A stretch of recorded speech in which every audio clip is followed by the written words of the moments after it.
Hello, this is Srishti. Welcome to Pratiyogita Darpan. Bharat के aviation sector को लेकर इन दिनों एयरलाइंस कंपनियों के बीच घमासान मचा हुआ है। दरअसल गो फर्स्ट अब विमान परिचालन नहीं कर रहा है, जिसके बाद से सबके मन में ये सवाल आ रहा है कि आखिर भारत के एविएशन सेक्टर पर किस कंपनी का कब्जा होगा।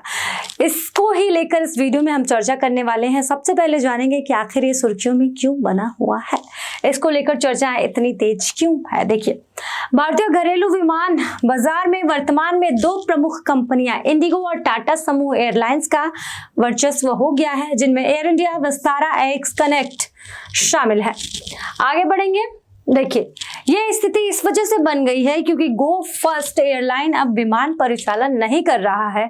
वहीं दूसरी ओर जेट एयरवेज के पुनर्जीवित होने की संभावना अब बहुत कम है। यह स्थिति इंडिगो और टाटा एयरलाइंस के लिए तो अच्छी हो सकती है, लेकिन एकाधिकार निश्चित रूप से ऐसे उपभोक्ताओं के लिए चिंता का विषय है जो पहले से ही ऊंची हवाई किराए से परेशान है, यानी कि महंगे हवाई किराए से परेशान है। देखिए, क्या होता है डुओपोली।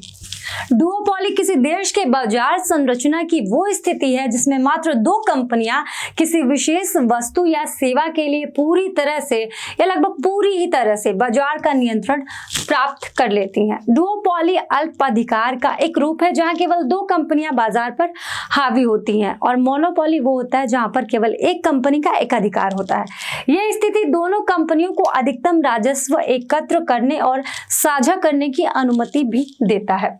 आगे बढ़ेंगे, देखेंगे उदाहरण के लिए। देखिए, पेप्सी और कोका कोला ने सॉफ्ट ड्रिंक फील्ड में डुओपोली बना रखी है। इसके अलावा वीजा और मास्टर कार्ड, ये दोनों यूरोप और संयुक्त राज्य अमेरिका में भुगतान उद्योग पर हावी हैं।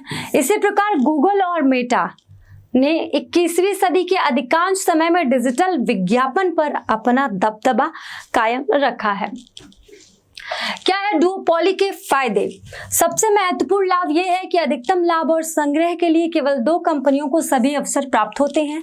साथ ही उपभोक्ता उत्पादों और सेवाओं में भ्रम की स्थिति से बच सकते हैं और अपने बजट और प्राथमिकताओं के अनुसार दोनों कंपनियों में सर्वश्रेष्ठ विकल्प का चयन कर सकते हैं। आगे बढ़ेंगे। दोनों बड़ी कंपनियां आपसी प्रतिस्पर्धा के बजाय अपने संसाधनों, निवेश का प्रयोग अच्छी क्वालिटी की सेवा और उत्पादों को बनाने के लिए करेंगी।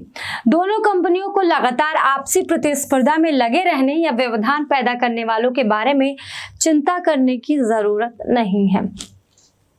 क्या है डुओपोली के नुकसान? आमतौर पर कंपनियों की प्रतिस्पर्धा को उपभोक्ता हित के सीधे आनुपातिक रूप में देखा जाता है, जिसका ये अर्थ है कि प्रतिस्पर्धा जितनी अधिक होगी उपभोक्ताओं के लिए उतना ही बेहतर होगा, क्योंकि तब हर कंपनी अच्छे उत्पाद और सेवाओं को उपलब्ध कराने के लिए अपने कस्टमर आधार में बढ़ोतरी करने का प्रयास करेंगी। बिल्कुल सही बात है। उदाहरण के लिए, कुछ समय पहले भारत में बहुत सारी टेलीकॉम कंपनियों के आने से सस्ते डाटा और कॉल के बहुत सारे विकल्प कस्टमर्स को मिल रहे थे। आगे, डुओपोली का एक नुकसान ये है कि उपभोक्ताओं के पास उत्पादों और सेवाओं में बहुत कम विकल्प मिलते हैं। जब मार्केट में दो ही कंपनी रहेगी तो विकल्प ही नहीं है ज़्यादा। दोनों कंपनियां ब्रांड इमेज और ग्राहक को बढ़ाने के लिए अलग अलग प्रक्रियाएं अपनाती हैं, इसीलिए अन्य प्रतिस्पर्धाओं के लिए उद्योग में प्रवेश करना और बाजार में हिस्सेदारी हासिल करना मुश्किल हो जाता है। आगे, डुओपोली में अन्य प्रतिस्पर्धियों की अनुपस्थिति नवाचार को बाधित करती है। एक और नुकसान ये है कि दोनों कंपनियां आपस में मिलकर या षड्यंत्र करके उत्पादों और सेवाओं की कीमतें उपभोक्ताओं के लिए बढ़ा सकती हैं। आमतौर पर होता ऐसा ही है। फिलहाल के लिए इस वीडियो में सिर्फ इतना ही। उम्मीद करती हूँ वीडियो में दी गई जानकारी आप लोग को पसंद आई होगी। जानकारी पसंद आए तो कमेंट में हमें बताएं। साथ ही ऐसी ढेर सारी जानकारी के लिए हमारे चैनल को लाइक शेयर सब्सक्राइब करें। Thank you.